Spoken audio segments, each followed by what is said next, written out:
પૂરા હમણાં તો જિંદગી હવે ગોટાળે ચડી ગઈ હો. કેમ એવું બધું તો વળી શું છે?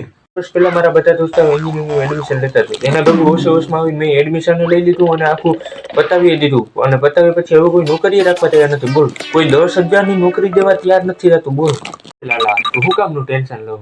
નોકરી મળી જાય, થોડી ગોતવી પડીએ પણ મળી જાય. તો મને ખબર નોકરી મળી જાય, પણ મમ્મી પપ્પાને ઘરે હું જવાબ દેવો? રોજની ઉઠતા વેતની એક જ રામાયણ કે હવે નોકરી ગોય તો હવે નોકરી ગોય. આ ઘરવાળાને થોડુંક તો સમજવું જોઈએ. છોકરાઓને હું કઈ આવી રીતે હેરાન કરી કરાય? ભૂરા, જો નોકરી નહીં મળી ને તો છોકરી નહીં મળે.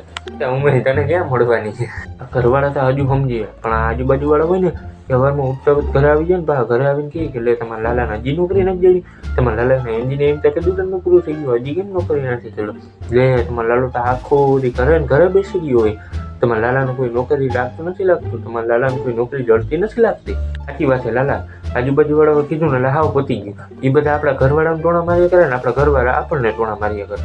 એનો છોકરો ઉઠને મીઠું દી એવડો થયો હોય પણ તોય હજી ચડી પેતા ના ઉઠે ને પાછા આપણા ઘરે આવીને આપણા ઘરવાળાને એવી સલાહ આપે કે અમારો છોકરો તો બહુ ડાયો, અમારો છોકરો તો આમ, અમારો છોકરો તેમ, અમારો છોકરો તો અહીંયા નોકરી કરે, અમારા છોકરાઓને તો આટલો પગાર.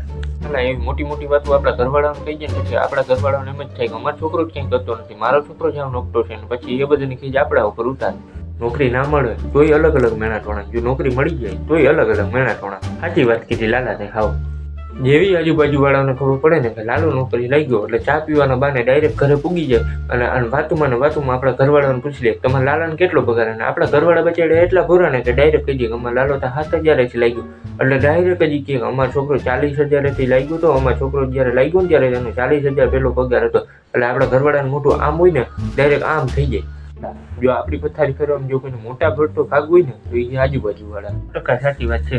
હવે આપણી પથારી ફેરવી દીધી છે, આપણી જિંદગીને હવે ગોટાળ ચડાવી દીધી છે. આપણે આમ ક્યાંક બહાર નીકળવું તો બહાર નીકળવા મન ના થાય. વરી આપણે એમ થાય વરી ક્યાંક ખામાં ભૂટકી જાય તો વરી અટાણે આપણે સંભળાવવાનું ચાલુ કરીએ.